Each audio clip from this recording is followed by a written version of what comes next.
အဲ့တော့ကျွန်တော်တို့ကဒီ sampling လုပ်မယ်ဆိုလို့ရှိရင်ကျွန်တော်တို့ sample တွေကိုဘယ်ကနေရှာမလဲပေါ့နော်ကျွန်တော် site လေးတစ်ခုကျွန်တော်ကြိုက်တာလေးတစ်ခုပေါ့နော်အဲ့ဒါလေးကို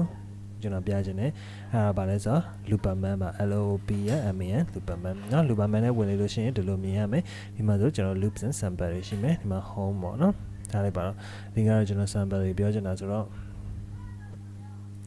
ဒီမှာနော် loop and sample တွေကိုကျွန်တော်ဝင်လိုက်မယ်ဝင်လိုက်လို့ရှိရင်ဒီမှာ loop တွေနော်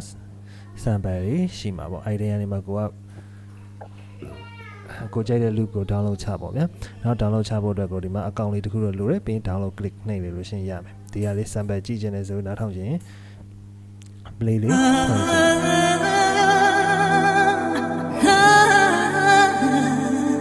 နော် key တွေလည်းပါတယ် tempo လည်းပါမယ်နော် key ဒီကောင်ဆိုခုနကကျွန်တော်ပွင့်နေတာဆို E minor tempo က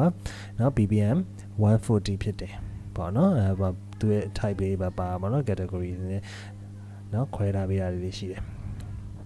အဲ့တော့ major အနေနဲ့ဝင်ရောက်ပြီးတော့ click ပြီးတော့ download အကောင့်လေးဖွင့်ပြီး download ချလိုက်လို့ရှိရင်เนาะ sample လေးတွေရှာတွေ့လို့ရမယ်လို့ပြောလိုက်ပါတယ်ခင်ဗျ Okay အဲ့တော့ကျွန်တော်တို့ကကိုကြိုက်တဲ့ sample လေးကို download ချပြီးပါပြီ download ချပြီးပါပြီဆိုတော့ကျွန်တော်ဘာလုပ်မလဲဆိုတော့ကျွန်တော်တို့ဒီမှာเนาะလွယ်လွယ်ကူကူဖြစ်တယ်เนาะ slicer ကိုပဲကျွန်တော်အဲ့ဒါလေးနဲ့ကျွန်တော်ပြမယ်ပေါ့နော်အဲ့တော့အဲ့ slicer လေးကိုခဏကကိုကြိုက်တဲ့ဟာကိုကျွန်တော်ဆွဲထည့်လိုက်မယ်ဆွဲထည့်လို့ရှိရင်သူကဒီမှာ auto slide လုပ်ပေးထားလိုက်မယ်နော်ဒါဒီမှာသူ auto slide ဆိုသူခုနက sample အတိုင်းပဲပေါ့နော်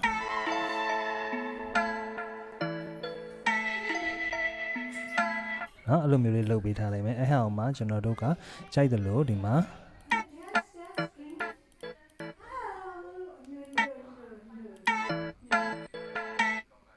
နော်ကိုကြိုက်တယ်လို့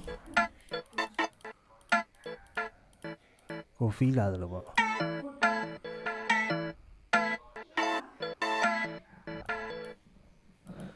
အဲ့လိုလုပ်လို့ရမယ်တကယ်တော့ beginner စီအနေနဲ့ဆိုလို့ရှိရင်တော့ကျွန်တော်အနေနဲ့ပေါ့နော်ကျွန်တော်ဒါအကြံပေးချင်တာတော့ကျွန်တော်ဒီမှာ slicing ဆိုတာရှိတယ်နော် slicing ဆိုရတဲ့မှာကျွန်တော်တို့ကဒီမှာနော် auto slide လုပ်မှာလားပေါ့နော် medium slide လားဘာညာနောက်ပြီးတော့သူဘာ beat အတိုင်းပဲကျွန်တော်ကနော် slide လုပ်မှာလားပေါ့နော်အစဆိုလို့ရှိရင်တော့ကျွန်တော်ဒီ beat အတိုင်းပဲနော် slide လောက်တာကောင်းတယ်ပြီးတော့ tempo ကလည်းသူ tempo အတိုင်းပဲသူ original sample tempo အတိုင်းပဲလောလောဆယ်မှာ slide လောက်တာအဆင်ပြေမယ်လို့ကျွန်တော်ကတော့ထင်တယ်ပေါ့နော်ဘာဖြစ်လို့လဲဆိုတော့ဟိုပြီးမှကျွန်တော်တို့လိုတာကိုပြန်ပြီးတော့ရွှေ့မှာပေါ့နော်အဲ့တော့ဘယ်လို slide လုပ်ရမလဲပေါ့နော်ဘယ်လို chop လုပ်မလဲပေါ့ဘယ်လို chop လုပ်မလဲဆိုရင်ခုနကကျွန်တော်ပြောသလိုပဲအဆင်ပြေသလိုရှောင်းနှိပ်ပြီးတော့လုပ်လို့ရမယ်အဲ့လိုမှမဟုတ်ဘူး chop လုပ်တဲ့idea မရှိသေးဘူးဆိုရင်ဒီမှာဒါလေးရှိတယ်အဲ့ဒီမှာကျွန်တော် random ဆိုတာလေးနှိပ်လိုက်ရမယ် random ဆိုရင်သူက random သူက chop လုပ်ပေးလိုက်မယ်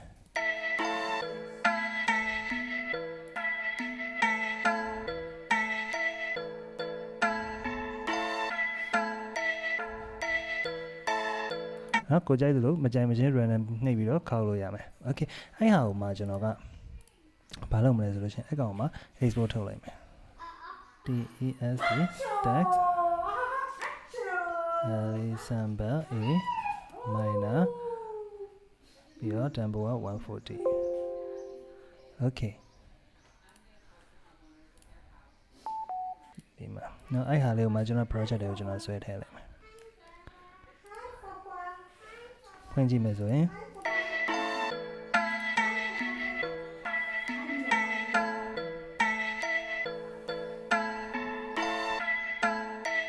နော်အဲ့လိုလေးရအဲ့ဟာမှာကို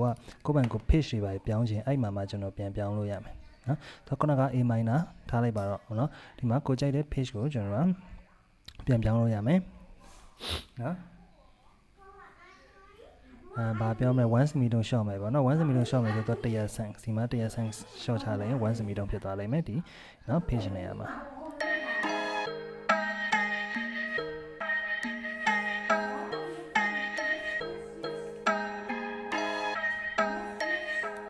နော်အဲ့လိုမျိုးရမယ်အဲ့ဟာကိုမှပြီးသွားတော့မှကျွန်တော်တို့ကနောက်တစ်ခုကဘာလုပ်လို့ရလဲဆိုတော့ကျွန်တော်ဒီမှာတော့ page ကိုကျွန်တော်မ short တော့เนาะဒီ original တိုင်းပဲထားမယ်ပြီးသွားရင်ဒီကောင်ကိုကျွန်တော်တို့နောက် idea တစ်ခုအနေနဲ့ဆိုရင်ကျွန်တော်ဒီကောင် clone လုပ်လိုက်လို့ရမယ် clone လုပ်ပြီးတော့ဒီကောင်ကိုကျွန်တော်က reverse လုပ်ပေးလိုက်လို့ရမယ် နော် reverse ပေးနည်းတွေကိုလည်းကျွန်တော်ပြောထားတာလေးရှိတယ်ပေါ့နော်အဲ့ tutorial လေးကိုကျွန်တော် description မှာနောက်ဒီမှာကျွန်တော်တင်ပေးထားမယ်နော်အဲ့ဟာကိုမှကျွန်တော်တို့ကအပေါ်က sample အတိုင်း quality ဖြစ်ချင်တယ်ဆိုလို့ရှိရင်ကျွန်တော်တို့ဒီကောင်ကိုပြန် chop လုပ်ရမယ်နော်ဒီမှာပဲလောလောဆယ်တော့ကျွန်တော် chop လုပ်လိုက်မယ်နော်အဲ့ဒီကိုတော့ကျွန်တော်မြန်လိုက်မယ်နော်အဲ့ဘာလို့အဲ့လိုလုပ်တာလဲဆိုတာလေးကိုသိချင်လို့ရှိရင်တော့ကျွန်တော်ခုနကပြောထားတယ်ဒီဟိုဗာလဲ reverse tutorial တက်ရှိရဲ့အဲ့ဒီမှာသွားပြီးတော့လေ့လာကြည့်လို့ရပါတယ်ဗျဒီကောင်လေးကိုတော့ကျွန်တော်ကြော်လိုက်မယ်โอเคအဲ့တော့ကျွန်တော်ဖွင့်ကြည့်မယ်ဆိုရင်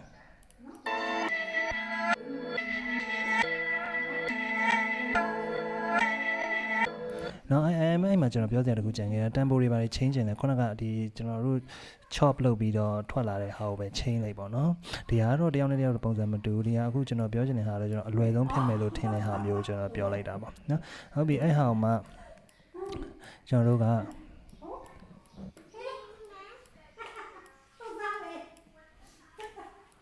လို့ဒီ reverse နဲ့ original ကျွန်တော်တို့ chop လုပ်ထားတဲ့အတန်တွေကိုလို့ကျွန်တော်တို့ပြန်ပြီးတော့ on off လေးဟိုဘယ်လိုပြောနော်ပြောင်းလိုက်မယ်ကျွန်တော်ဒီမှာတော့ဆန်းပြီးတော့ကျွန်တော်အဆင်ပြေသလိုလေးကျွန်တော် click လုပ်ကြည့်လိုက်မယ်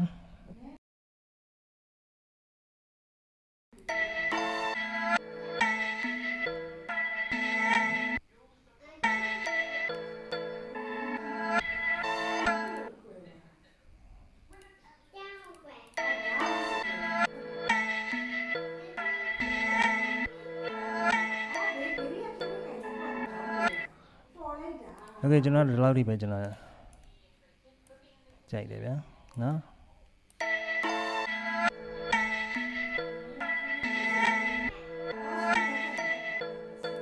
โอเคလောက်ဆိုရင်တော့ရပြီအဲ့ဟာမှကျွန်တော်တို့ကဟိုတုံးစံတိုင်းဘာညာ808တွေ kick တွေဘာတွေထည့်လိုက်မယ်ကျွန်တော်ဒီမှာတော့ drum loop လေးပဲကျွန်တော်ဆွဲထည့်လိုက်မယ်နော်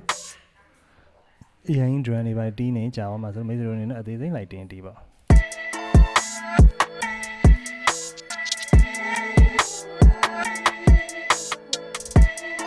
နော်ပြီးရင်808ထည့်မယ်808ထည့်မယ်ဆိုရင်ကျွန်တော်တို့808ကိုချိန်တဲ့နေရာနဲ့ကျွန်တော်ထည့်မယ်ဒီမှာတော့ကျွန်တော်808ကျွန်တော်အသုံးများတဲ့ synthesizer လေးတခုရှိတယ်808 studio ဆိုတာလေးနော်အဲ့ဒီကနေပဲကျွန်တော်ရွေးထည့်လိုက်မယ်နော်သူကပထမ key ကကိုချိန်ထားတဲ့ key တိုင်းပဲဖြစ်မယ်အဲ့တော့လောလောဆယ်ကျွန်တော်ဘာမှ key မလျှော့တာဘူးပေါ့နော် key မလျှော့တာ key မတင်လာတဲ့အတွက်ကြောင့်ကျွန်တော်ကဒီ key အတိုင်းပဲကျွန်တော်သွားမှာဖြစ်တဲ့ကြောင့်သူက A minor ဖြစ်တယ်နော် A minor အတိုင်းပဲကျွန်တော်တီးမယ်ကိုကြိုက်တဲ့ color ရွေးပါဗျာ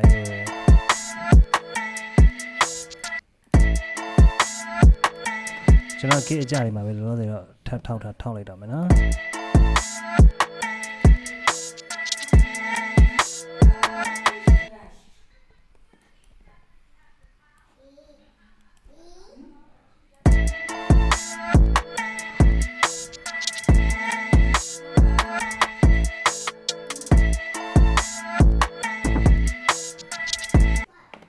နော်အဆင်ပြေသလိုပေါ့ဒါတွေကကျွန်တော်အပိုလေးရှောက်ထည့်လိုက်တာ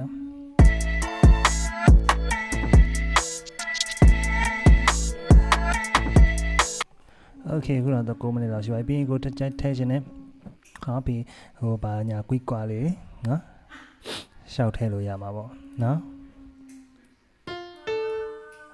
ကျွန်တော်ကတော့ဒီမှာတော့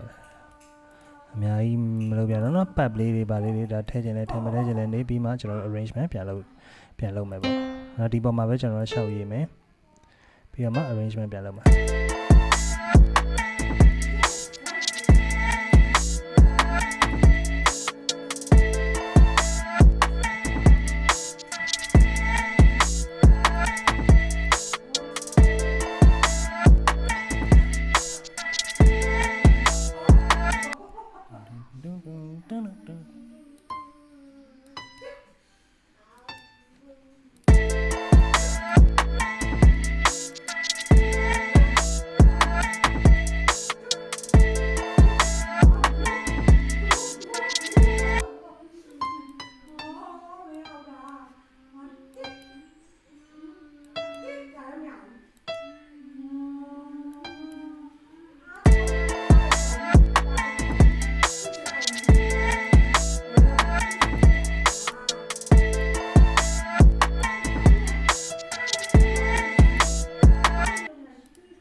ကိုကြိုက်တဲ့ color တွေရွေးပါတော့ကျွန်တော်အရင်ကြာအောင်ပါဆိုတော့ကျွန်တော်ဒီမှာ FF piano လေးနဲ့ပဲကျွန်တော်စမ်းပြလိုက်တာ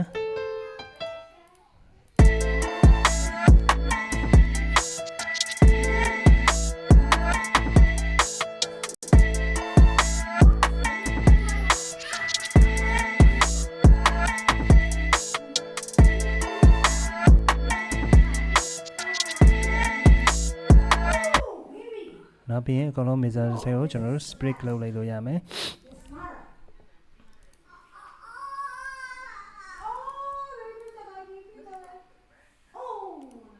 bien los grupos suena shishami ကျွန်တော်ချိန်ရပါရတဲ့ကောင်းမယ်stream စီထည့်ကြည့်မယ်စိတ်လည်းရှိရပါတော့ကိုအဆင်ပြေတဲ့ဟာလေးကျွန်တော်ထည့်အဓိကတော့ကျွန်တော်ခုနက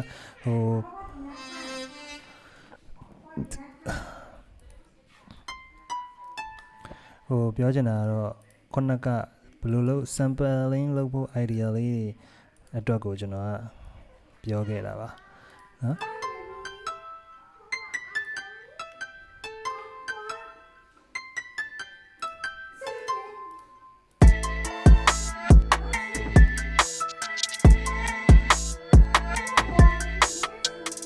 နောက်မှာတခြားဗာလဲနော် sample တွေ noise တွေပါနေညာတွေနော်ပြေအောင်ကျွန်တော်ဆက်ထည့်လိုက်လို့ရှိရင်နော်ဒါကျွန်တော်ဒီမှာဒီလို sampling လေးတို့လုပ်လို့ရပါတော့နောက်ပိုင်းကြာရင်ဘာလုပ်လို့ရမလဲဆိုရင် arrange တွေတေချာလေးပြန်လုပ်လိုက်ပေါ့နော်အဲ့ဒါဆို arrange တေချာလေးပြန်လုပ်လိုက်လို့ရှိရင်ဒီမှာတချင်းဒီ sampling လေးတစ်ခုပြီးသွားမှာပေါ့နော်အားလုံးပဲကျေးဇူးတင်ပါတယ်ခင်ဗျအဆင်ပြေဆိုလို့ရှိရင်တော့ကျွန်တော်တို့တပတ်စဉ် tutorial လေးတွေကျွန်တော်တင်ပေးနေပါတယ်ကျွန်တော်ဒီ channel လေးကို like subscribe လေးလုပ်ပေးပါလို့တောင်းဆိုချင်ပါတယ်ခင်ဗျအားလုံးပဲကျေးဇူးတင်ပါတယ်